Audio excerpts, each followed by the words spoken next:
Hello and good evening, friends, and welcome to this very special edition of TXN Sports World. It is our 2022 year in review special. I am your host, Anthony Florio, joined, as always, by good old Math Michael Fletcher and Michael Bullock. And just like we did Monday night when we had our Talking Wrestling TXN year in review special, we're going to take a look back at 2022 in the world of sports. And then we will also preview the final Thursday night football game of this season, the Dallas Cowboys and the Tennessee Titans. And then in our main event, we will preview the New Year's Six bowl games that start on Friday night. But for right now, let's dive on in. 2022 in the world of sports. Well, it all started, obviously, in the month of January, where we saw the Maiden Georgia Bulldogs defeat the Alabama Crimson Tide in the national championship game to become the college football playoff national champions. And they will defend that title on Saturday night as part of the college football playoff semifinal when they square off against the Ohio State Buckeyes, which we will preview in our main event here tonight. Big moment for Georgia, snapping an over 40-year title drought and ending the dominant run by Alabama for the moment. So we saw that in January. Also in January, we saw the greatest NFL divisional playoff weekend in the history of the divisional playoffs. All four games down to the wire. Starting with the Cincinnati Bengals upsetting the Tennessee Titans in Nashville on a walk-off field goal by Evan McPherson. And then we saw the San Francisco 49ers defeat the Green Bay Packers on a cold and snowy night at Lambeau Field. And then the Sunday, we saw the Los Angeles Rams and the Tampa Bay Buccaneers battle it out. Rams, we thought were going to run away with it, but Tom Brady led the Bucs all the way back to tie it. But then Matthew Stafford found Cooper Kupp that set up a walk-off field goal to win it for the Rams. And then, of course, we saw the greatest divisional playoff game we ever saw. My Buffalo Bills and the Kansas City Chiefs at Arrowhead. Two different occasions we thought Buffalo had it won. I know I certainly did. Especially when Buffalo took that lead with 13 seconds left. We're thinking, oh my goodness, this really just happened. It's going to happen. But Patrick Mahomes and company said, not on our watch. That's not happening. So somehow, some way, he found a way to get it done, got the game to overtime, and then Kansas City got the ball, and Buffalo never saw the ball again in overtime. Kansas City wins 42-36 in sudden death overtime, which prompted the NFL to make new rules of the playoffs. And we will see that this upcoming postseason. New overtime rules. So what happened last year will not happen again this upcoming year. And then in the month of February, we witnessed the Los Angeles Rams. Second year in a row that we saw a team win the Super Bowl in their own home stadium. That was the Los Angeles Rams winning it at SoFi Stadium, even though in that game they were technically the visiting team against the Cincinnati Bengals. Winning their second Super Bowl title to go with the one they won in St. Louis as part of 34. And then, of course, we saw it March, the return of the traditional March Madness. The NCAA tournament was back the way it should have been as we saw it back in 2019. And I mean, what can I say? I mean, after no tournament in 20 and then 21 with limited fans in the state of and confined to the state of Indiana, the NCAA tournament was back to the way we always remembered it. Several sites. And we saw the Kansas Jayhawks win the national championship, their first since 2008, defeating North Carolina in the championship game. And of course, North Carolina got to the title game by ending the run of Duke and ending and retiring the legendary Mike Krzyzewski, to the chagrin of MF and all the Dukies out there. I mean, definitely made that rivalry even more personal by the time we get to those showdowns this upcoming college hoop season. And then we were worried about Major League Baseball. We were wondering, is there going to be a Major League Baseball season? Because they were on strike. We had a lockout. And it was very doubtful that we were going to see a Major League Baseball season. But somehow, some way in the 11th hour, they reached a new deal. And the start of the season was delayed by only 1 week. It was supposed to be the 31st of March, but it went to April 7th. And we got a baseball season in. We'll have more on that in a little bit, as a lot of history was made. And then, of course, we had the NBA playoffs and the Stanley Cup playoffs. A memorable spring for our respective teams. For me and MF, it was in the Stanley Cup playoffs where we saw our New York Rangers go on a surprise run. I mean, they fell behind 3-1 in the first round against the Pittsburgh Penguins, but somehow, some way, came back and won the series. And in doing so, they made it all the way to the Eastern Conference Finals. Had the Tampa Bay Lightning down 2-0 before Tampa Bay woke up and turned on their burners and ended the Ranger dreams. But it was a memorable Stanley Cup run that MF and I will not soon forget. It was our most exciting in 7 years. So we were very happy about that. But not as happy as, of course, as one Michael Bullock, because Michael Bullock had an even more surprise run. His team in the NBA, the Boston Celtics, in the NBA playoffs, went on an amazing run, which they went all the way to the NBA Finals and had the Golden State Warriors down 2-1 before the Warriors won 3 in a row and went on to win the series. But it was a fantastic run by the Celtics, who were an under 500 team in January, and then went on this incredible run to close out the regular season.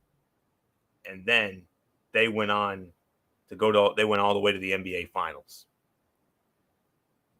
But it was the Golden State Warriors who captured the NBA championship in the TD Garden.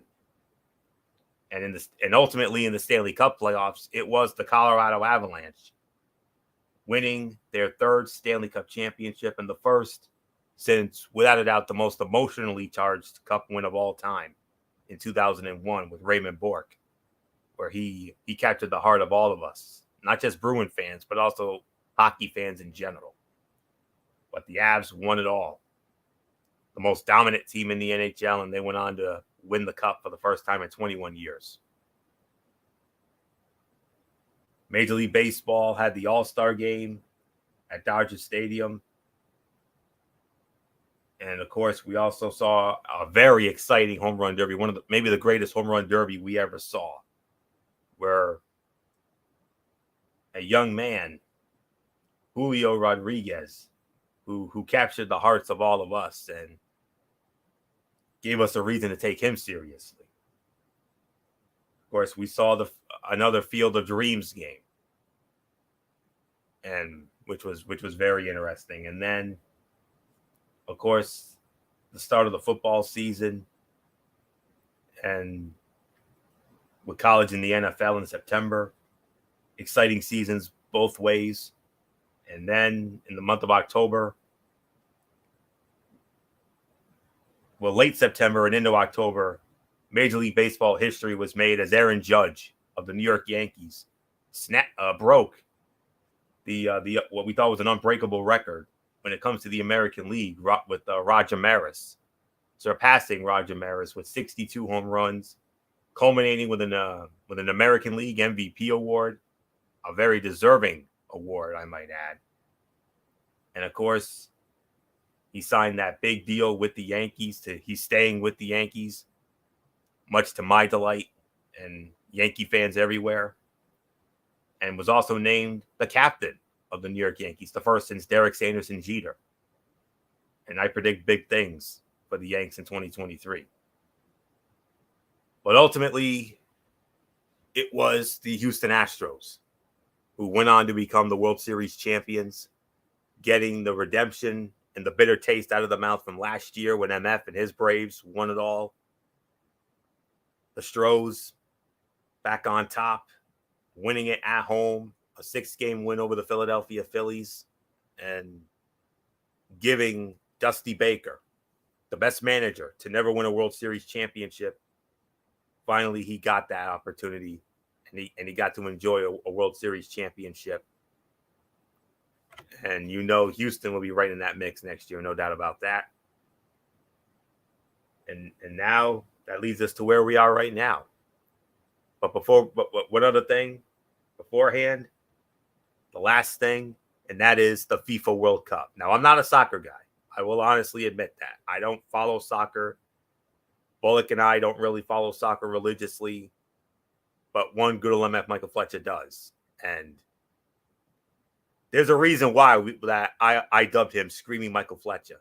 Don't believe me? Go back and watch that final with Argentina and France and tell me that's not Screaming Michael Fletcher, because you got to hear him at his absolute best. He called it the greatest World Cup final ever. I concur, even though I'm not a big soccer guy like he is. But it was Argentina who went on to win the FIFA World Cup. Lionel Messi got his World Cup, and it captivated the nation during the holiday season, and Argentina winning it all, defeating France in what many are calling, including MF, the greatest World Cup final of all time. And what a way to close out this year in sports. And, a very exciting year, and we cannot wait to see what 2023 is going to bring. Of course, we got the College Football Playoff National Championship game that's coming up at SoFi Stadium in Inglewood. Of course, the NFL playoffs, we can't forget about that. That's coming up. The Super Bowl, February, the All-Star games in the NHL and the NBA, the tournament.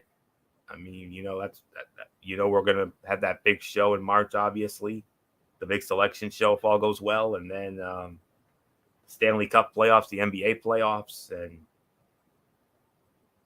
exciting things coming down the pipeline, and we cannot wait to, bring it all to you as part of TXN Sports World, with college football Thursdays and NFL Saturdays and NFL Thursdays and our regulation shows, which will be coming back within the next month or so.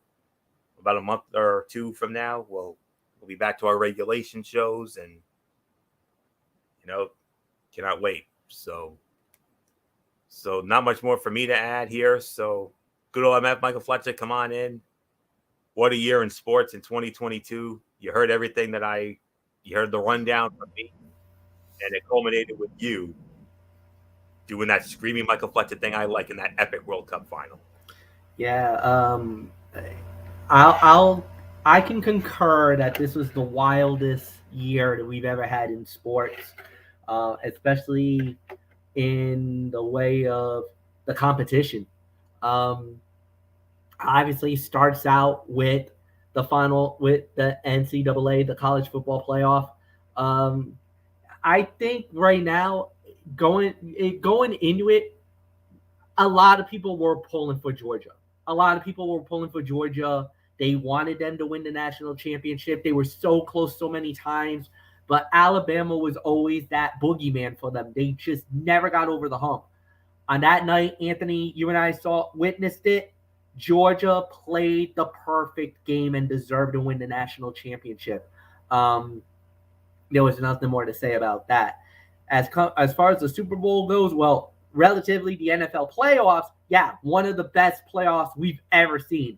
That divisional weekend, I don't know how we're going to top that. I don't know if there ever is going to be a time in our lifetime that we're going to have a better divisional weekend than we did this past year. That was 4 games.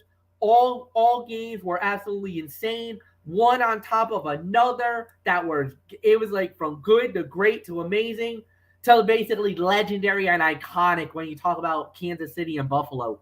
That game was, I mean, your heart breaks for Buffalo, even though you respect Kansas City and you're like, congratulations, Kansas City. But your heart does break for Buffalo. And you're feeling like, man, what could have been? What could have happened? Well, that's how it goes. Super Bowl, great game. Actually, solid game. Turned out to be a little bit of a dogfight, especially towards the end. Exciting ending with the Rams winning it all. Then, like you said, the NCAA tournament, the wildest tournament we've ever had. It was so wide open. There wasn't really one favorite. There was at least, and I was talking about it the night of the show when we were doing the reveals of the brackets. The one thing we were talking about was that there was 6 to 8 teams that you could legitimately see winning the national championship. Gonzaga was the favorites going in. You know, they were the team of destiny. Everybody was saying that they should be able to rewrite what happened the year before and that they should win the national championship this time around. I know Anthony and Michael Bullock had them winning it, that I had Duke winning it because I felt like the Mike Krzyzewski thing was going to happen. Then Gonzaga fell out early. Duke had a shot. And then North Carolina upends them in the Final Four. And I was like, oh, no. It's one thing to lose to Carolina during the regular season. It's another thing to lose to them in the ACC tournament. But to lose in the Final Four to North Carolina is the worst feeling in the world. I was devastated beyond belief. Florio knew it too. He felt it. He saw the emotion. He saw the look in my eye that I was steamed. Obviously, finishing off the tournament as a professional I do, and Kansas of all teams winning the national title. Yeah, they were a 1 seed, but honestly, a lot of people thought they were going to be one of the first teams out, and they won it all. So very impressive performance by Kansas. They deserve to win the national championship. Congratulations to them. Then we move on a little bit later on in the year. Of course, you had the baseball or NHL. Colorado. What a story. What a run. They were always there. And you and Anthony and Mike Bullock, you guys know about this. Colorado was always in the mix. They were always that team they were like one play away, one player away, if a goal goes their way, maybe they make a run for the cup. But they always got upended right at the end. They got to the cup final, ran into Tampa that was on the verge of a three-peat and a dynasty, and dynasty was denied. Colorado took it to Tampa, made a couple of big plays. There was a couple of lucky moments for Colorado in that cup final, and they walk away with the Stanley Cup, third time in their team's history, and a unbelievable performance. I know for Michael Bullock, he's gonna want to try to walk away from this as fast as possible.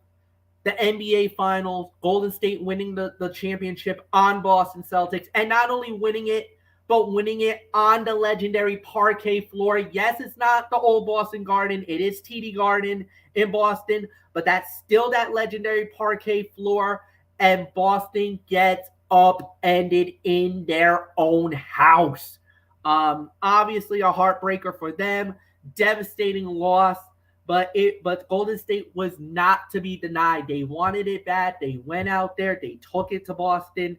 They won the NBA championship. Once you get into Major League Baseball, obviously the one thing that we are talking about was, the whole year we were talking about the Mets. We were talking about the Braves. We were talking about the Yankees. We were talking about the Astros, the Dodgers. And a little team known as the Philadelphia Phillies made a historic run. Not their best season during the regular season, but man, when they got hot at the right time. They started cooking in September that got them to October, got them to the playoffs, got them into the wild card, and then they started ravaging people, knocking out a team like St. Louis that a lot of people felt like could have made a World Series run. They got knocked out. Atlanta fell by Philadelphia. Philly was just absolutely dominating there. Then they did the unthinkable. They went in. They won their series. I believe they knocked out the Dodgers. No, it was either the Dodgers or the Mets. But they knocked San Diego. San Diego, that's right. San Diego pulled off a major upset. They knocked out, I believe, the Mets, and the Dodgers got knocked out in one of the earlier rounds too. So San Diego making an unbelievable run after losing Fernando Tatis due to some very, very questionable actions on his part. We're not even getting into that, but he goes down. They make a run to the World Series. The Phillies make a run, and the Phillies get to the Fall Classic. The Astros was waiting in the wings. They once again do the business, taking out the New York Yankees. That sent all the Yankee fans into what the flip happened. They were thinking this was their year. They had everything going their way, but once again, it was September, October. They started struggling a little bit. They started to fall apart a little bit. Yeah, they won the division, but you could feel that aura, that Yankee mystique was not there. And sure enough, they run into the Astros, and the boogeyman gets the Yankees again. Houston winning the World Series. Props to them. They could have folded. There was a couple of games where it looked like the Phillies had them, and they never gave up. They never backed down. They knocked them out, and Houston wins the World Series. And then, yes, at the end of the year, that just happened about almost 10 days ago, the FIFA World Cup. Normally, it would be in the summer. Normally, the tournament would start in the summer, but because it was in Qatar, they decided to do it in November and December. Great move by FIFA, because at that point, everybody was glued. The ratings for the World Cup was up. Absolutely amazing. The U.S. was in it where they weren't 4 years ago. They made a good run. Unfortunately, they did fall into Belgium in the round of 16, but we knew that probably was going to happen. But we had upsets galore. We had Brazil losing early in the tournament. You had Germany losing early in the tournament. Argentina lost in their first match to Saudi Arabia. And that had everybody talking, thinking, oh my God, is this team really going to be a run? Mexico flamed out early. Canada, that looked really good in the North American tournament, got knocked out early in the FIFA World Cup. All the favorites were falling by the wayside. You had teams like Croatia, who made the finals a couple of years ago. They were making another run. Morocco, an incredible run by Morocco, knocking out Cristiano Ronaldo and Portugal. That was a stunning upset. Nobody saw that coming. And then they were making their run all the way to the final. And yeah, France got to the final. The defending champions, Argentina, made it to the final. This was their moment. Lionel Messi, this was his last shot to possibly win the FIFA World Cup, to cement himself as one of the icons of football forever. Messi finally gets the World Cup, winning it all. But Kylian Mbappe is the future of soccer and football around the world. The first hat trick since Pele in 1956 in the World Cup final. No man has ever done that since Pele did it. He had 3 goals almost, and then an insane save in the 123rd minute that almost gave France the World Cup. And if that would have happened, you thought Screaming Michael Fletcher would have been it. I would have had no voice left if that ball would have gone right in the onion bag, right in the back of the net, and it almost did. It was an incredible tournament, an incredible FIFA World Cup, and now it sets the stage for 2026 as it will be held in Canada, Mexico, and more importantly, the United States is going to get to host the FIFA World Cup in 3.5 years' time. The field gets expanded to 48 teams, which is the largest field we've ever had for a World Cup. And we're still trying to decide, or they're still trying to decipher how they're going to break up the groups. We're hearing maybe groups of 3. We could go to traditional groups of 4. So we don't know how this is going to look, but all we know is that this will be, without a doubt, the greatest World Cup ever, the biggest World Cup ever, being on our soil in the U.S. Canada, Mexico will also be a part of this as well. And then, yeah, the usual tournaments.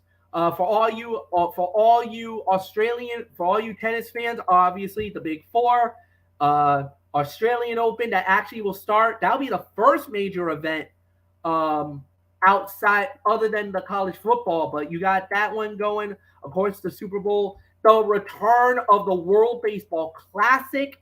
Anthony, I know we're excited for that as well.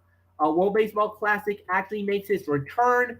June 10th, the Uefa Champions League final in Istanbul in Turkey. That's also going to be big. Of course, the Stanley Cup, the NBA. And then, of course, for a lot of you, actually a couple of big events. And Michael Bullock, I know you know this really well. But this year, there's also going to be 2 Special Olympics events, or 2 Special Olympic World events. Special Olympics World Winter Games that will be held in Russia right now, but I don't know if that's going to happen or not because that's been rumored. And then, of course, the Summer Games, the Special Olympics World Summer Games will be held this year in Berlin, Germany. June 16th through the 25th, it's been announced. And then, of course, this year also, the men had their say in the World Cup. The women will have the Women's World Cup in Australia and New Zealand. That tournament will start on July 10th.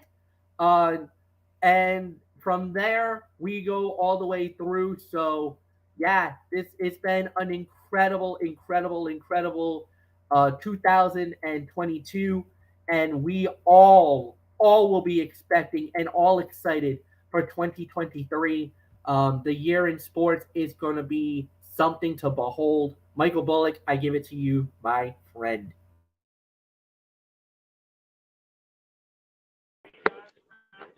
Yeah, like you said, 2022 was definitely a wild and wacky year in the world of sports. Like you said, with starting out, of course, with Georgia winning the national championship. I mean, and of course, the NFL, of course, with the playoffs, and like you said, the greatest divisional playoff weekend ever. I mean, you had 4 matchups. All of them were 5-star matchups. I mean, Cincinnati and Tennessee. Tennessee went in as the favorite, and then, of course, Cincinnati won it with the field goal. And of course, the San Francisco 49ers upsetting the Green Bay Packers in the over in Lambeau on a cold and snowy night. And then, of course, the LA Rams and the Tampa Bay Buccaneers. And yeah, the Rams thought this was going to be an easy day for them, but Brady and the Bucks came back, but the Rams got a last-second field goal to win it. And then, of course, the greatest divisional matchup ever, Buffalo, Kansas City. I mean, what a matchup. I mean, it was back and forth. I mean, your heart had to break for Buffalo. I mean, I mean, Buffalo did everything they could. They did everything right. They hung with Kansas City in Arrowhead. But Patrick Mahomes got it to them, and you saw right after that when Josh Allen and Patrick Mahomes embraced each other. I mean, that if that doesn't show you the respect they have for one another, especially after a game like this, I don't know what will. And then, of course, you had Cincinnati and Kansas City, and you were thinking, oh, Kansas City's going to be the team to represent the AFC in the Super Bowl. But those Bengals, I mean, they had something to say about it, and they won the AFC Championship. And going into the playoffs, guys, the Cincinnati Bengals couldn't even win a playoff game. Well, not only did they win one, but they won two more to get to the Super Bowl. I mean, yeah, I mean, you could say, guys, they were probably saying to all those people who once called us the Bungles, I think you people can go, well, you know what. But in the end, it was the LA Rams who won the Super Bowl on their home field, their second championship. Of course, their first one was when they were then known as the St. Louis Rams. So, a fitting way to end the NFL season. And then, of course, you had the return of the NCAA tournament at multiple sites, and in the end, it was the Kansas Jayhawks who ended up winning the whole thing. And then, as time went on, of course, Major League Baseball was in a lockout.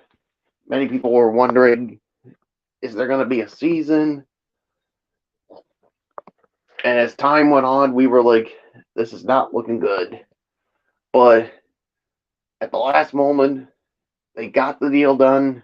We have a season. Yes, it started a week late, but they got it going. And then, of course, the Colorado Avalanche and the potential three-peat for the Tampa Bay Lightning in the Stanley Cup Finals. And then, what can you say about my Boston Celtics? I mean, they once entered the January with a losing record, and then they go on a nice run. They get to the playoffs. They take out the Brooklyn Nets in 4 games. They take out the Bucks in 7, and then they take out the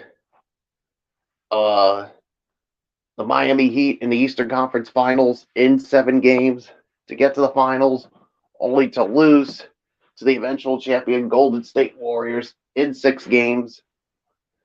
I mean, it was an unbelievable run for the Celtics, but I think there's going to be more of this for the Celtics team, and especially with the way they're playing right now.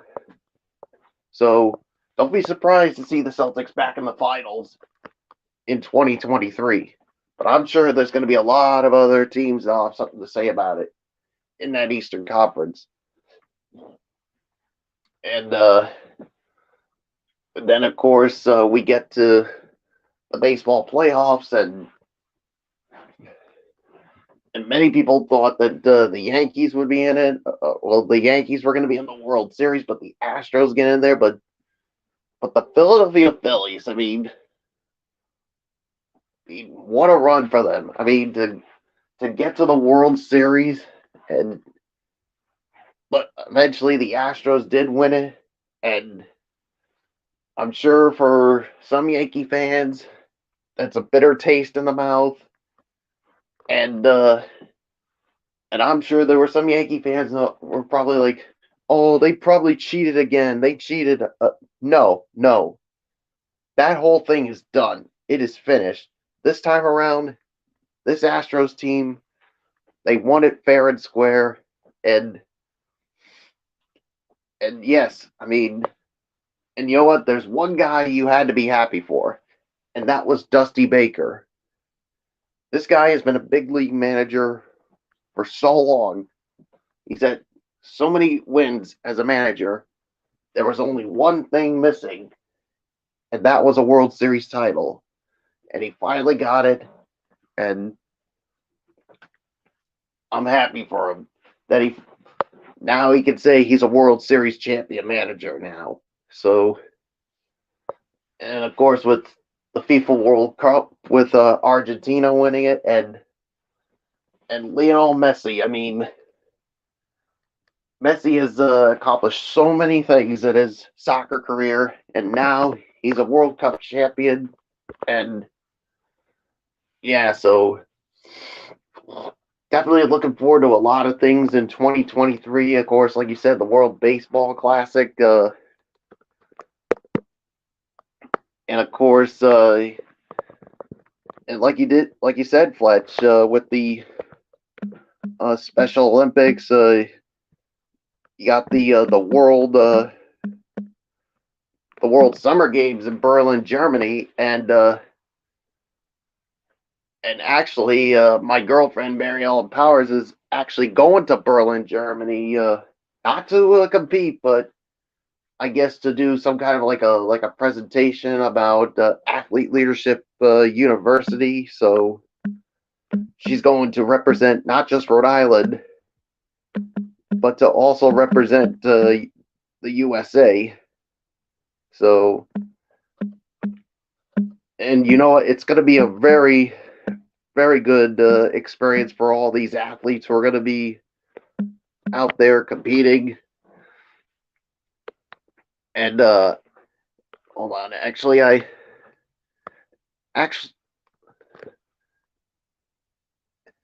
going to look up the World Winter Games, and well, the thing is, it was supposed to be in, but the thing is, but they decided but they actually canceled it, Fletch. They canceled the World Winter Games because it was supposed to be in Russia, but because of Russia's invasion of Ukraine, that's still ongoing right now, and nobody is happy about it. So Special Olympics International said, you know what, we're pulling the plug on this. We're not going to send our athletes to a place like Russia when you got a scumbag like Vladimir Putin, who started this whole war for no apparent reason. And as far as I'm concerned, there's a special place in hell for Putin. So yeah, shame on you. And you took away a unique opportunity for some really great athletes. And as an athlete myself, I'm not happy about it, but you do have the World Summer Games coming up, so that should be a fun thing for these athletes. So yeah, 2022 was a really good year, so really looking forward to what 2023 brings. So there's really nothing more to say. It's yours, Florio.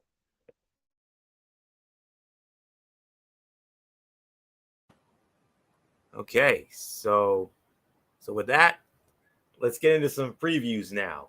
And we're going to start it off with our preview of the final Thursday night football game of this season. Hard to believe it's already here, but nonetheless it is. It goes down tomorrow night, as it will feature the Dallas Cowboys squaring off against the Tennessee Titans from Nissan Stadium in Nashville, Tennessee. And of course, Amazon Prime Video. We already know Al Michaels, Kirk Herbstreit, Kaylee Hartung. They will be on the call for that one. And according to my latest set of spread, Dallas is opening up as an 11-point favorite in this game. Now, for those of you who don't have Amazon Prime Video in Dallas and Nashville, I got you covered. Dallas. For the people of Dallas, you can watch the game on KDFW Fox 4. Once again, KDFW Fox 4 for Dallas. For Nashville, you can watch the game on WTVF CBS 5. WTVF CBS 5 for the people of Nashville. Dallas leads the all-time series. Not much. It's only 8-7. Last meeting was 2018 in Dallas. Tennessee won that game by a score of 28-14. Last meeting in Nashville was 2014. Dallas won that game 26-10. Tennessee hasn't beaten Dallas at home since the year 2000. 31-0. I think that game was played on Christmas night, if I'm not mistaken. I think that was a Monday Night Football game on Christmas night, if I recall correctly. So, and Tennessee put a whooping on Dallas in that one, 31-0. So there isn't much more to say on this. MF, we'll start it off with you here since I led off on the year in review. So, all right, we kick off week 17 of the NFL season. Dallas Cowboys coming off a humongous win against the Philadelphia Eagles. And meanwhile, the Tennessee Titans, like the legendary Tom Petty song, free falling, and not in a good way.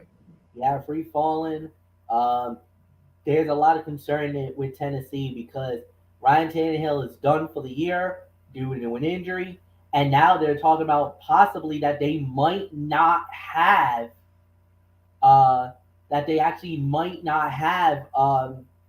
Derrick Henry. Henry is, I think, questionable or doubtful for this game. If that's the case, then this is open and shut for me. I'll give it to the Dallas Cowboys. I think they're gonna win it regardless. Because they're not out of the picture for the divisional. Even though I know Philly has a shot at it, or actually, I believe Philly has won it. I think the only thing they're fighting for now is just for the 1 seed and the first round bye. But at the end of the day, I do believe Dallas is going to win it. They're going to at least give the doubters, the people who's been questioning them, probably give them more of something to think about more than anything else. So give me Dallas to win it. Michael Bullock, I'll give it to you.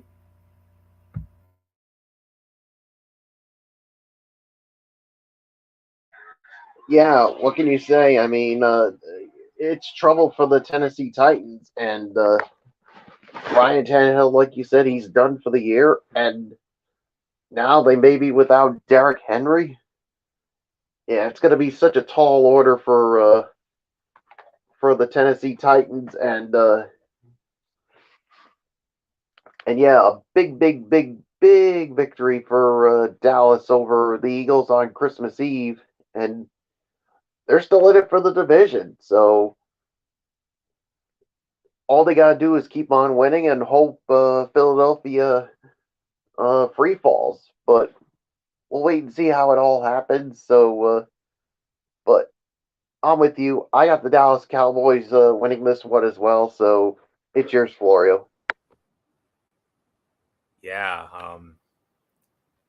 It's been a rocky season for the Dallas Cowboys. This is a team that could and maybe even should be in the driver's seat for the number 1 seed in the NFC, given Jalen Hurts' shoulder injury in Philly. Instead, 2 epic fourth quarter collapses against the Green Bay Packers and recently Jacksonville Jaguars have them hoping the Eagles lose out while they win out to steal the NFC East division title and the top seed in the NFC. While the Cowboys are already locked into the postseason, the same cannot be said for their Week 17 opponent. After an 0-2 start, the Titans were sitting pretty atop the underwhelming AFC South, following 7 wins in their next 8 games. Since then, it's all come crashing down. The Titans have lost 5 straight and are now underdogs to win the division and make the playoffs. Amidst this 5-game skid, the injury to insult, losing starting quarterback Ryan Tannehill for the season. While there's a chance he could return, if the team makes the playoffs, that's not going to help them get there. As a result, the Titans are forced to roll with raw rookie Malik Willis. Willis's job is mainly to turn around and stuff the ball into the chest of Derrick Henry. That works when the Titans have a lead. When they need to buckle up and lead a 2-minute drill to win a game late, as we saw last week, Willis just isn't ready. He's not an NFL caliber passer at this point in his career. The biggest challenge facing bettors in this one is predicting how the Titans will approach the game. Hopefully, we get some clarity in advance. Tennessee finds themselves in a relatively unique situation where their path to the postseason is clear, but their penultimate game doesn't matter. The last time we could remember something like this happening was the 2011 Dallas Cowboys. They had a Week 16 game against the Philadelphia Eagles that didn't really matter at all, as their Week 17 game against the New York Giants was for the division. Tony Romo banged his hand early in the game, and the team just decided to hold him out. Similarly, the Titans will play the Jaguars in Week 18 for the AFC South Division title. There is an extremely unlikely sub 1% probability series of outcomes where the Titans could beat the Cowboys, lose to the Jaguars, and backdoor the number 7 seed. I'm not sure if Tennessee is aware of this or if they care. As a result, the impact of the Titans potentially beating the Cowboys is minuscule at best and meaningless at worst. Head coach Mike Vrabel surely has his eyes set on Jacksonville next week. Willis is going to start regardless, as the live game action can only help him improve. However, it wouldn't surprise me if guys like Henry, Robert Woods, and key defensive players were held out to rest up for the all-important Week 18 showdown. This game being on a short week this late in the season only increases the chances of this happening. In fact, we would be surprised if any key starters played outside of rookies like Willis and Treylon Burks. On the other side, Dallas has every incentive to try this week. If Hurts doesn't, there's at least a plausible chance the Eagles lose to the Saints. A Cowboys win would give them a chance to steal the division and the number 1 seed in Week 18. Given that Dallas plays on Thursday and won't know Hurts' status or how the Eagles will approach their Week 17 game, there's no chance they rest starters. We could find ourselves in a situation where a highly motivated Cowboy team is playing the Titans' backups. Simply put, this could get ugly. It's tough to make a score prediction or a betting suggestion without clarity on what the Titans will do. But me personally, I'm averse to laying more than a touchdown on the road or in general. If I knew the Titans were going to play this game straight up, I would take the 11. But my senses are telling me that Tennessee is not going to try, allowing Dallas to just run them over as they prepare for Jacksonville in Week 18. I got Dallas winning this game 31-7. This is not even going to be close. This is going to be a rout as far as I'm concerned. So give me Dallas here, 31-7. That's my final here. So with that, we'll get into the rest of the slate of week number 17 tomorrow night on the Week 17 edition of TXN Sports World NFL Thursday, including one of the rare times where the final game of the week, where the main event is in the proper spot. And I do mean main event. Oh. But for right now, let's now get into the New Year's 6 bowl games. And it starts, and we started off Friday night, 8 p.m. Eastern on ESPN with the Capital One Orange Bowl, featuring the Tennessee Volunteers squaring off against the Clemson Tigers, Hard Rock Stadium, Miami, Florida. Joe Tessitore, Greg McElroy, and Katie George, they will be on the call for that matchup. And according to my spread here, I do believe Tennessee is opening up as the favorite here. So just bear with me for a moment. My system was a little slow here, but I'll have it for you momentarily. So, all right, there we go.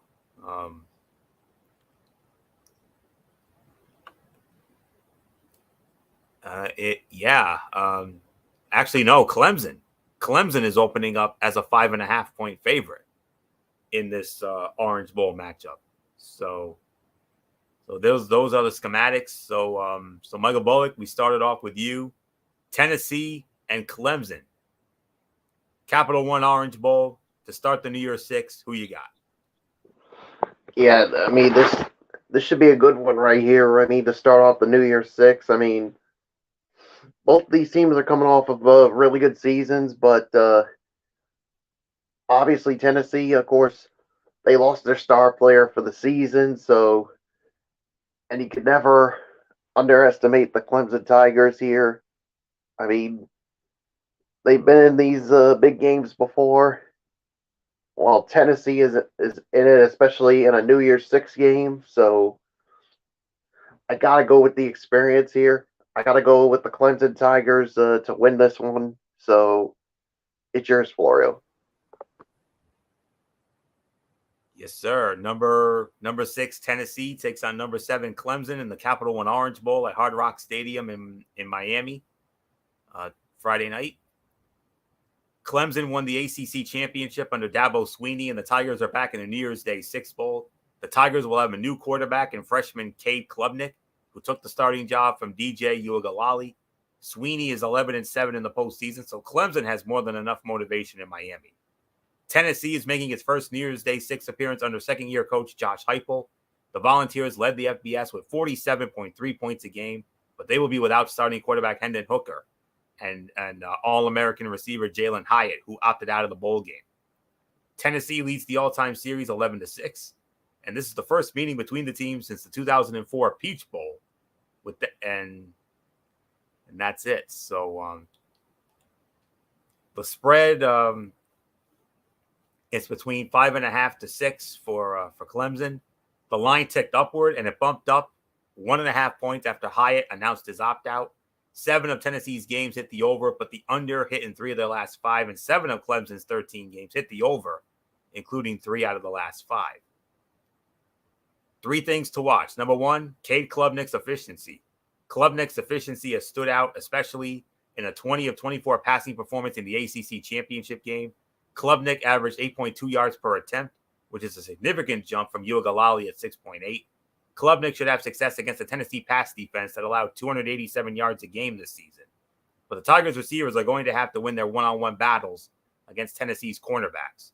Freshman Cole Turner had 3 catches for 101 yards in the ACC championship game. When Klubnik takes the deep shots, Turner will be the preferred target. Running back Will Shipley, who had 5 100-yard games, needs to be a factor early. Number 2, Joe Milton's time. Milton has an interesting career arc. He spent 3 years at Michigan and opened the 2020 season as the starter before transferring to Tennessee. He has played well with a 63% completion percentage, 7 TDs, and no interceptions. Milton has some serious physical skills, but that job against Clemson will be more difficult without Hyatt and Cedric Tillman, who also opted out. Tennessee opted for a run-heavy approach that accumulated 362 yards in the regular season finale against Vanderbilt, but Milton will have to make plays in the passing game to keep up with Clemson. And number 3, staying on schedule. Clemson has 4 players who had at least 9 tackles for loss this season, led by linebacker Jeremiah Trotter Jr., an all-around star who had 12 tackles for loss, 6.5 tackles for loss, and 2 interceptions this season. Miles Murphy, 11, and Barrett Carter, 9.5, and KJ Henry at 9 also had great seasons. Can they put Milton and the Tennessee offense behind on early downs, especially in the running game? The Vols will counter with Jalen Wright, 786 yards, 10 touchdowns, and Jabari Small, 699 yards, 12 touchdowns. Stat that matters, Hyatt and Tillman combined for 18 touchdown receptions this season, and that task now falls on Brew McCoy, 619 yards, 3 touchdowns, and Ramel Keaton, 486 yards and 4 touchdowns. McCoy is a possession receiver, and Keaton averaged 18 yards a catch. Clemson allowed 316.5 passing yards in its final 2 games against South Carolina and North Carolina. Vols will have their opportunities in the vertical passing game. Those receivers will need to step up. This could be a slow starting game. Which offense turns their quarterback loose first? Klubnik will work the short passing game to set up a few vertical shots, and Clemson will take an early first quarter lead. Vols tempo will pick up in the second quarter. Milton will hit a deep touchdown to McCoy before halftime. Which team can have a consistent running game in the fourth quarter? Shipley gets the tough yards for the Tigers, and the defense preserves a late lead with a strip sack of Milton in the final minutes. It's a close call, but the Tigers win an Orange Bowl thriller. I got Clemson winning the Orange Bowl. My final score, 30-27. Clemson defeats Tennessee and wins the Orange Bowl. So not much more to say. MF, Tennessee and Clemson, Capital One Orange Bowl, your house, Hard Rock Stadium, Miami. Who you got? Yeah, no, this is gonna be a great game. This is gonna be a hard foughting battle. Um, Going in, I would have said Tennessee, but now I'm with you guys. I'm gonna go with Clemson as well. I really think Clemson's gonna get the job done. So there's really nothing more to say here. So I got Clemson as well. Anthony, next to the next New Year 6. All right, and we move on to Saturday. Of course, we just want to take this moment to let you all know that the college football playoff, those two games are going to be in the main event. That's how we've always done it, and that's how we're always going to do it. So just to let you all know that. So, all right, and with that, the next matchup. And by the way, we rank these games. Of course, the college football playoff are 1 and 2, obviously, but the Orange Bowl, MF and I, we talked about it earlier, and we put that at number 4. This game comes in at number 3. The number 3 of these games, as it will be the I believe it's the All-State Sugar Bowl. I think that's the sponsor for it. So, as it will be the number 5 Alabama Crimson Tide squaring off against the number 9 Kansas State Wildcats, Caesars Superdome, New Orleans, Louisiana. And this will be, I believe, around it'll be at high noon on Saturday, New Year's Eve. Great way to start your New Year's Eve Saturday. And Alabama opening up as a 6.5-point favorite. And I do believe on the call for this one, I do believe it'll be Dave Patch, Dusty Dvorak, and Tom Luginbill. I believe they will be on the call for this one. So this one came in at number 3 on our end, and Bama opening up as the favorite, which is no surprise here. So with that, let's dive right on into this matchup when it comes to the All-State Sugar Bowl here. All right. I don't have as much of a detailed preview for this game, but I'll do the best I can with it. Find it in my notes here. Okay. It is Saturday. All right. It's in here somewhere. Oh, all right. Here we go. I got it now. Okay. Nick Saban appealed to the College Football Playoff Committee to no avail, and now the Crimson Tide face the Big 12 champions in the Sugar Bowl. Saban is 1 and 3 in the Sugar Bowl with the Crimson Tide, with notable losses to Utah and Oklahoma. Will Bryce Young, Will Anderson, and other stars opt out? Even if they do, look for Alabama to close out the Wildcats in the second half. I've got Alabama winning the All-State Sugar Bowl. My final score, I'm going to go 33-21. I got Alabama defeating Kansas State. So that's my story, and I'm sticking to it. Next victim, even though it was a great season for Kansas State. So not much more for me to add. So MF, Sugar Bowl, our number 3 when it comes to these New Year's 6 matchups. Bama, this is a classic case of David versus Goliath here. You've got Alabama as the big bad Goliath, and of course Kansas State, that little engine that could, the David here. Can David slay Goliath one more time? It's very possible because of the fact that where is Alabama's head at? We know K-State's going to bring it. We know K-State can pull the upset. Look, they knocked out TCU and almost knocked them out of the college football playoff. But the reason why I say where's Alabama's head at is they're not playing for a national championship. They're not playing for any, it's not for the title. Are their players going to be up for the challenge? Are they going to be focused for this game? And can Nick Saban and that coaching staff fire this team up enough to say, hey, let's finish the season strong. We know we didn't make it, but let's finish the job that we have at the beginning. That's the key more than anything else. If Alabama responds and says, yes, we want to win this and let's do it, then there's no way Kansas State wins this game. But if Alabama, and I could see a falter here, if there's one game out of all of the games where an upset could happen, this is it. But I don't think it's gonna. I think Bama will respond. I think they will play, and I think they will win. But it won't be as a one-sided. It's not going to be this next victim gimmick that we've been throwing for a number of years. I think they're just going to hold on and just do enough to win this game. So I got Bama winning. Bullock, it's yours.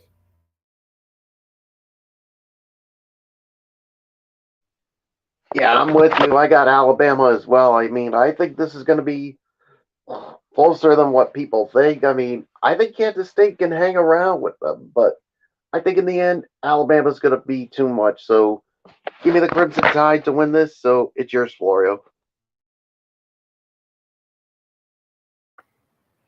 Alrighty, next up, we're going to move on to the Cotton Bowl Classic, as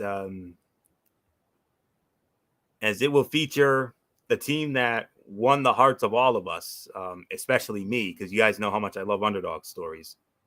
This game will be played on Monday at 1 p.m. on ESPN. The Goodyear Cotton Bowl Classic featuring the number 10 USC Trojans squaring off against the number 16 Green Wave of Tulane. And this game will be, of course, be played at Jerry World, AT&T Stadium in Arlington, Texas. I believe this game will be called by Mark Jones, Robert Griffin III, and Quint Kessenich. And the spread favors USC. USC opening up as a 2.5-point favorite. So with that, MF, here we go. We talked about David versus Goliath. We got it with Alabama and Kansas State, but this right here, literally, is David versus Goliath. USC, the big bad power, multi-time national champion, a lot of legends and Heisman Trophy winners, but on the other side, this is literally a little team that could.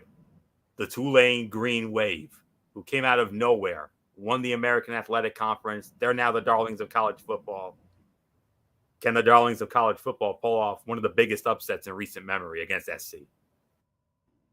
You know what? This is one of those games that you never know how this is going to go. Remember Oklahoma Boise State, and we saw that one.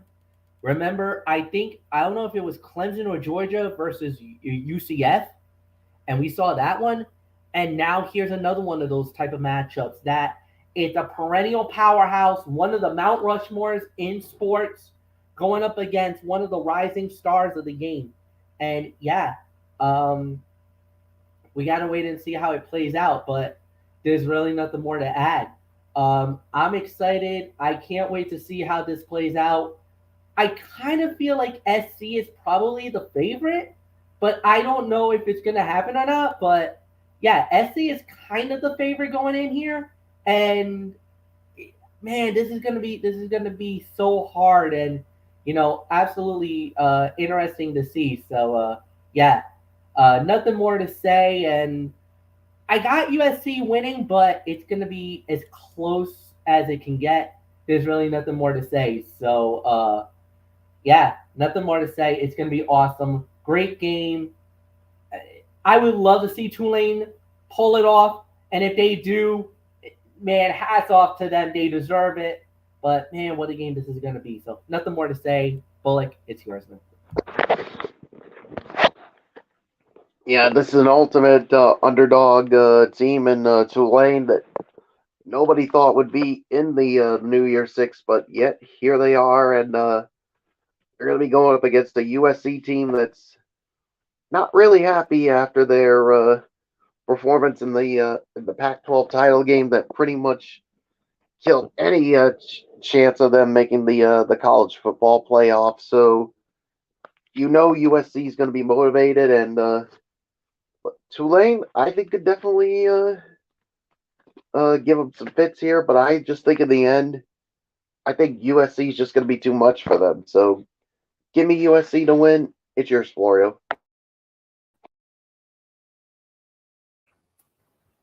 All right. There's a lot. That's a lot of respect for the Green Wave, which will be motivated in their first New Year's Six victory. This pick hinges on whether Caleb Williams is good to go. Assuming the Heisman Trophy winner plays, I believe the Trojans bounce back with that high-powered offense. Lincoln Riley gets his first bowl victory with USC. I got USC winning the Cotton Bowl Classic. My final score, 38-28. USC wins the Cotton Bowl Classic. So there isn't much more to say. We move on now to our next one. And gentlemen, it's the granddaddy of them all.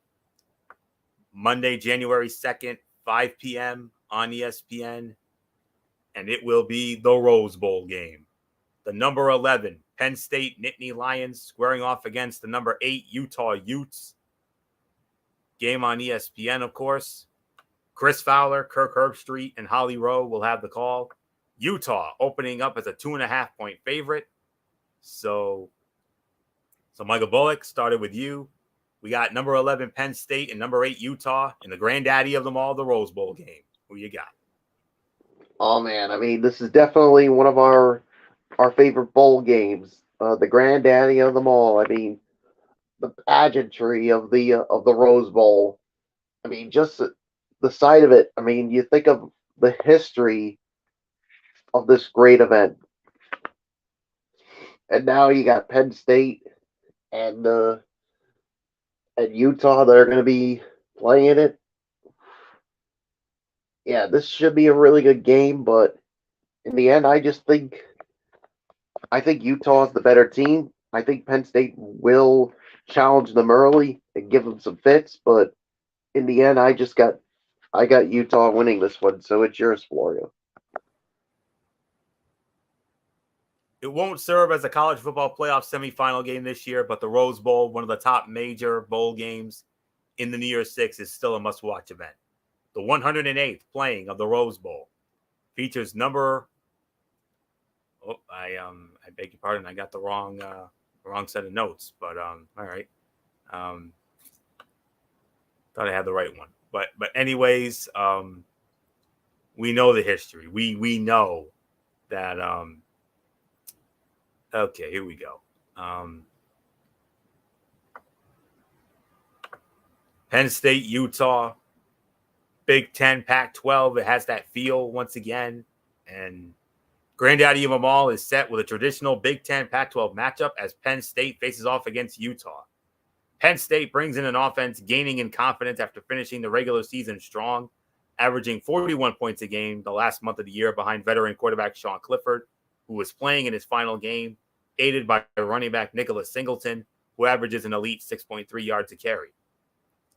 Utah knocked off favorite USC in the Pac-12 championship game with a furious offensive output, led by quarterback Cameron Rising, who hit over 300 yards passing and 3 touchdowns in a statement win that kept the Trojans out of the college football playoff.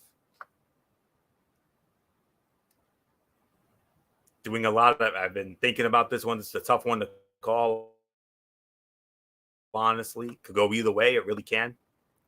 Penn State opened as the favorite, but the line has shifted in favor of Utah. The Nittany Lions are 2-1 in New Year's Six games under James Franklin and cap an 11-win season.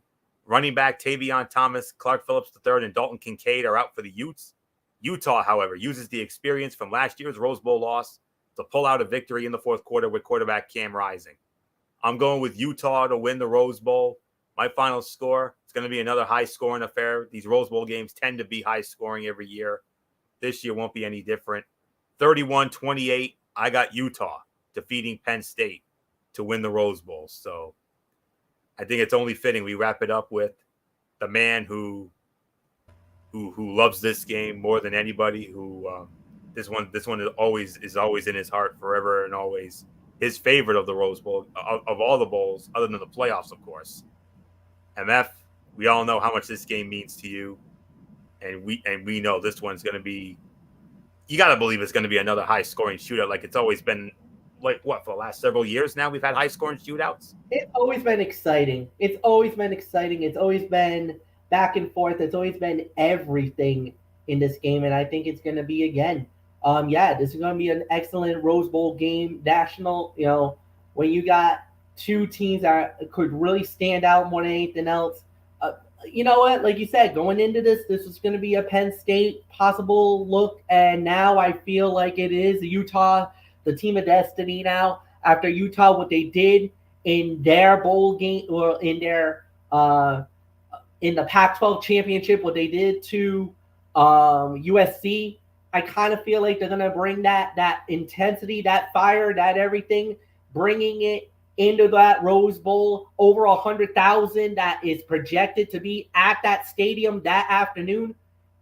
I think Utah's gonna win it again. I got Utah winning the Rose Bowl, so nothing more to say. Anthony, I believe there's one New Year's Six game left before we get to the big ones.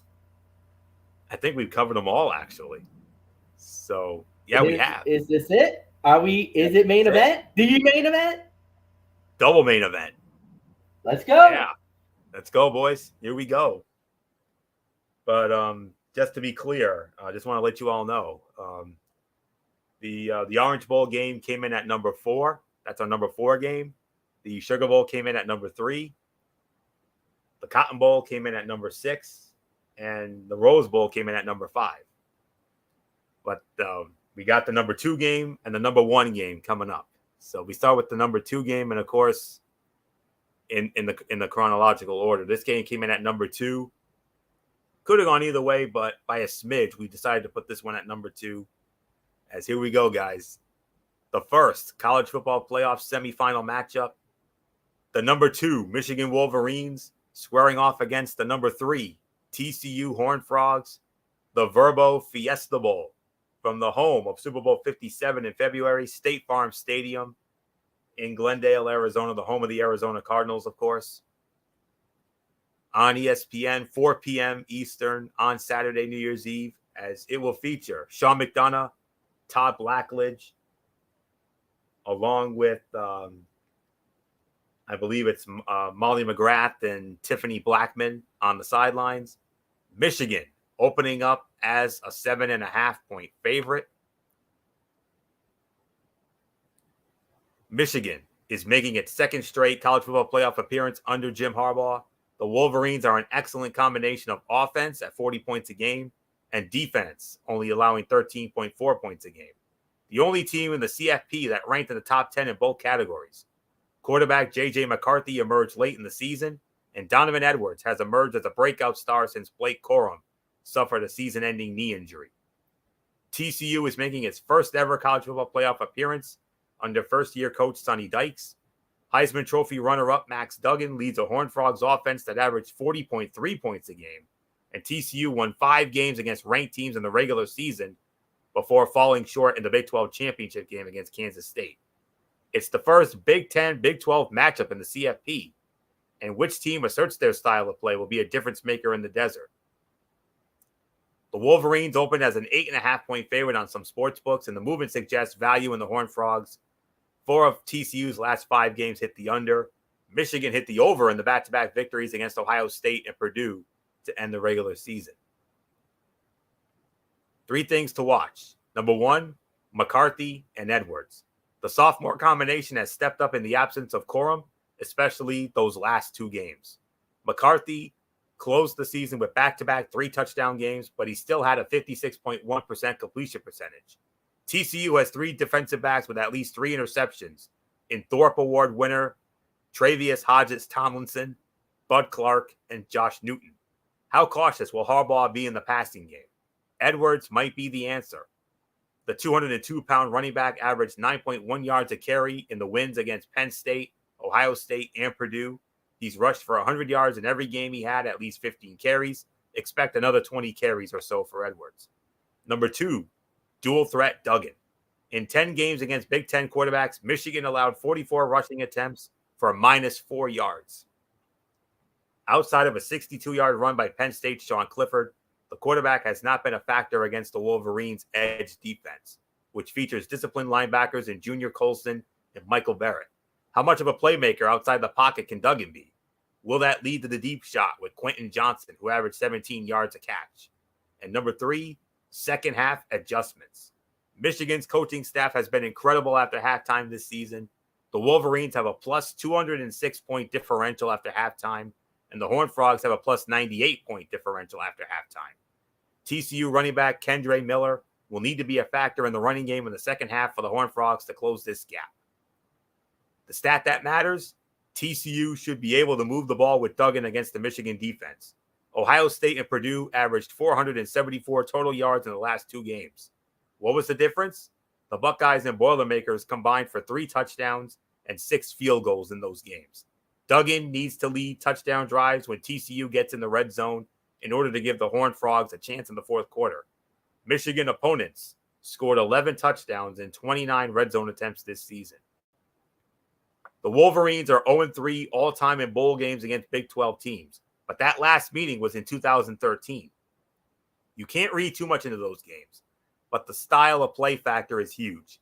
TCU can make Michigan uncomfortable if Duggan is an efficient playmaker outside the pocket, especially if the Wolverines have turnovers. Look for TCU to take an early lead, but a long touchdown run by Edwards will tie the score before halftime. From there, Michigan will use that methodical style to take control in the third quarter, and J.J. McCarthy will toss a pair of touchdown passes. A late interception by freshman phenom Will Johnson seals the victory. The experience from last year pays off, and Michigan earns a shot at its first national championship since 1997. I have Michigan winning the Verbo Fiesta Bowl and advancing to the College Football Playoff Championship game on January 9th at SoFi Stadium. Michigan defeats TCU. Late fourth quarter score puts it away. 34-23. Michigan defeats TCU and goes on to the national championship game. Gorilla MF, Michael Fletcher, how does that sound? I would be pretty excited if that's how it's gonna go, man. I'd be over the moon to be playing for the national championship. But yeah, I agree. I think that's exactly what we're gonna get. I think that's what we're exactly looking at. And I do believe that when it's all said and done, I do have the Michigan Wolverines winning the game as well. It's gonna be a tight one. It's gonna be down the wire, but I do believe they'll get the job done. So nothing more to say. Yeah. Michael Bullock, it's yours. Yeah, like you said, I mean, what a run it's been for Michigan. I mean, especially with the emergence of J.J. McCarthy and Donovan Edwards, especially in that game against Ohio State when they went into Ohio State and beat the Buckeyes. And, of course, they dominated the Big Ten title game, and this is where they are. So, and dealing with a TCU team of how far they have come. So, it's going to be fun. It's going to be exciting. And I'm going to go with the Michigan Wolverines as well to advance to the college football playoff national championship game at SoFi Stadium. So, with that being said, Florio, we have one left. The main event, the other half of the college football playoff double main event. Our game, MF. Here we go. As it will be the number one team in all the land, your reigning, defending, undisputed college football playoff national champion, Maine and Georgia Bulldogs, squaring off against the number 4 Ohio State Buckeyes in the Peach Bowl, the Chick-fil-A Peach Bowl, from Mercedes-Benz Stadium in Atlanta, Georgia. 8 p.m. kickoff on ESPN to cap off your New Year's Eve before the ball drops in the whole 9. Chris Fowler, Kirk Herbstreit, Holly Rowe, and Laura Rutledge will be on the call for ESPN. Georgia opening up as a 6.5-point favorite. So there isn't much more to say. MF, it's our game when it comes to the New Year's 6. We had a tough time figuring out which one we wanted, but we figured because of the star power and the history and the legacy of both of these programs, blue bloods, both of them, we decided on this one. This is going to be a great one. Number 4, Ohio State. Number 1, Georgia. Mercedes-Benz Stadium, the Peach Bowl, the winner to the championship game. There is nothing more left for me to say except as the Herbie to my Fowler, do that thing I like. Hello, friends. Yeah, this is gonna be a great one.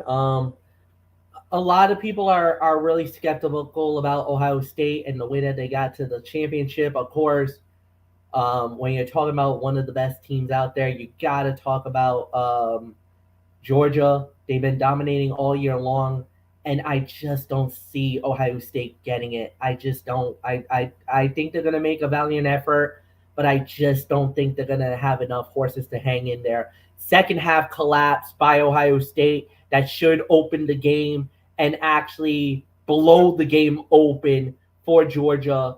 I do believe Georgia is going to win it, and I got it as the final as 42-28. I got Georgia winning this one. So, Michael Bullock, it's yours. Yeah, I mean,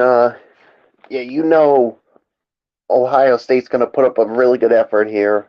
And, I mean, Stroud, I think, is definitely going to do his best to help lead this team. But Georgia, I mean, they've been so dominant all year long. And they could be the first team to repeat as national champions. And this could be the first step to making that a possibility. So I got Georgia winning this one as well. So Florio, take it home. Before I do, I mean, I know how badly you guys, and especially Bullock, would love to see Ohio State and Michigan for the national championship. It would be the most anticipated title game ever if that happens. But anyways, let me get into my notes as only I can. Georgia looking for a second straight college football playoff championship under Kirby Smart. The Bulldogs are known for a defense that ranks second in the FBS at 12.7 points a game and features consensus All-American Jalen Carter, but the offense averaged 39.2 points a game with Heisman Trophy finalist Stetson Bennett. The Bulldogs are loaded with talent, and they are playing in their home state. Ohio State is making its 5th college football playoff appearance and its 3rd under their coach Ryan Day. The Buckeyes lost the regular season finale to number 2 Michigan, but they still made the college football playoff and are a dangerous underdog. Heisman Trophy finalist C.J. Stroud and consensus All-American Marvin Harrison Jr. are the key pieces on an offense that averaged 44.5 points a game, and the defense allowed 19.3 points a game. This is just the second matchup between the Bulldogs and Buckeyes, and it will be flushed with future NFL talent on both sides. The line dropped a half point from its open, and it has stuck at 6.5 points for the last few weeks. 9 of Ohio State's last 10 games hit the over, and a shootout is possible. 8 of Georgia's games hit the under, but 3 of the last 4 games hit the over.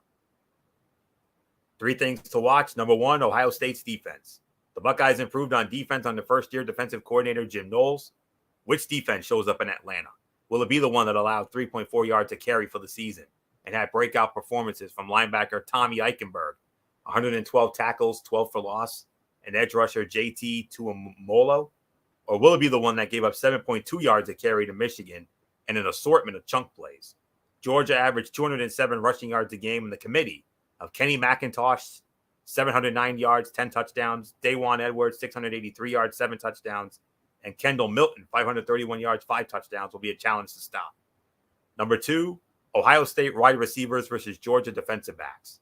There are several matchups here that will be seen on Saturday night.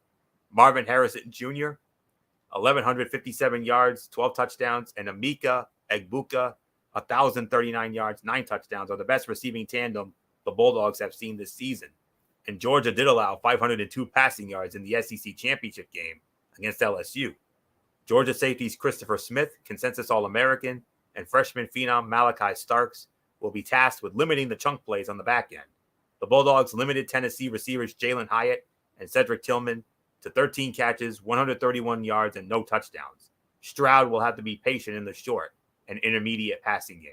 And number 3, unsung playmakers. Georgia tight ends Brock Bowers at 726 yards and 6 touchdowns, and Darnell Washington, 417 yards, 2 touchdowns, will be a test for Ohio State.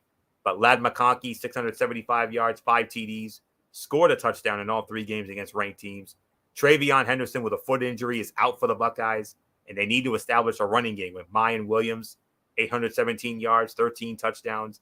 Dallin Hayden, 510 yards, 5 touchdowns, and Chip Trayanum, 92 yards and a touchdown. Day will ride the hot hand if he can find one against the Georgia defense that ranked number 1 in the FBS at 77 yards a game. The stat that matters, according to Pro Football Focus, C.J. Stroud has a 71.2% completion percentage with a clean pocket and a 40.6% completion percentage under pressure. Bennett has similar numbers with a 72.9% completion percentage with a clean pocket and a 41.9% percentage under pressure. And which team gets sacks? Bennett took 7 sacks all season, including none in the last 6 games.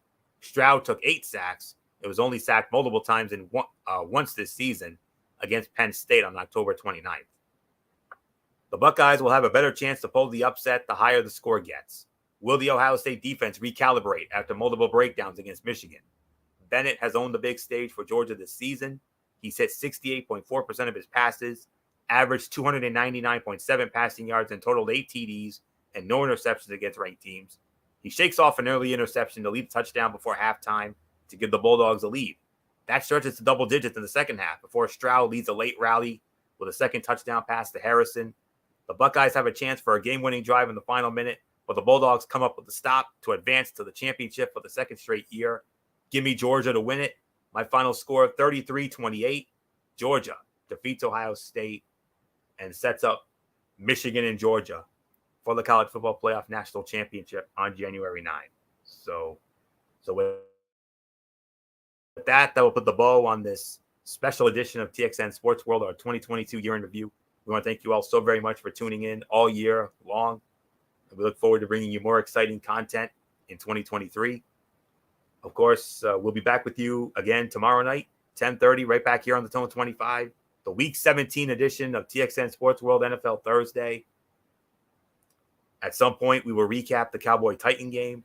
And, of course, we'll get into all the games of Week 17, including the main event, the game of the week on Monday Night Football, which will be the main event of the night, the Buffalo Bills and the Cincinnati Bengals. Can't wait to get into that tomorrow night. Friday night, 11 p.m., immediately following AEW Rampage, good old MF Michael Fletcher will have it. Our final Cerebral Smack Talk of 2022, our final show overall of 2022. Friday night SmackDown, the big tag team match. Roman Reigns, Sami Zayn versus John Cena and Kevin Owens. Ronda Rousey, Raquel Rodriguez, SmackDown Women's Championship. And, of course, Sheamus versus Solo Sikoa. Get into all that, and we'll also get into AEW Rampage as well. And then Monday night, we start the new year off with our first show of the year of 2023, Ridiculously Raw. Review Monday Night Raw. Who knows? We might even get some bonus commentary of Bills Bengals if it's warranted. I got a feeling it will be. We'll see. Condensed Tony's Take, an abbreviated Tony's Take. There will not be an Impact Wrestling review because Impact Wrestling is going to be a best of show tomorrow night. But I will have NXT Level Up. That I will have in my abbreviated Tony's Take on Monday night, in addition to our review of Raw, of course. And then Wednesday, the first Wednesday Night Madness show of the year. No more Thursday Night Football previews. It will be all about NXT and AEW going forward, NXT and AEW Dynamite. And then, of course, the week 18 edition of NFL Thursday, Cerebral Smack Talk, the whole 9. So that's it. So until tomorrow night for the Week 17 edition of TXN Sports World NFL Thursday, Anthony Floyer here for good old MF Michael Fletcher, and in spirit, Michael Bullock. And, of course, always and forever, the First Lady, Dee Dee Woodson. You know the routine, everybody. Thumbs up. Talk to you later. Yeah. Throw it up, Fortune 4 style. Bye for now, my friends. God bless. Be good to each other. Have a blessed Thursday. And until tomorrow night for NFL Thursday, you have been watching this very special edition of TXN Sports World, our 2022 Year in Review special, right here on the Tone 25 on YouTube and StreamYard.com. For everybody who's been a part of this one, for now, Anthony Florio. So long. Bye, everybody. Bye.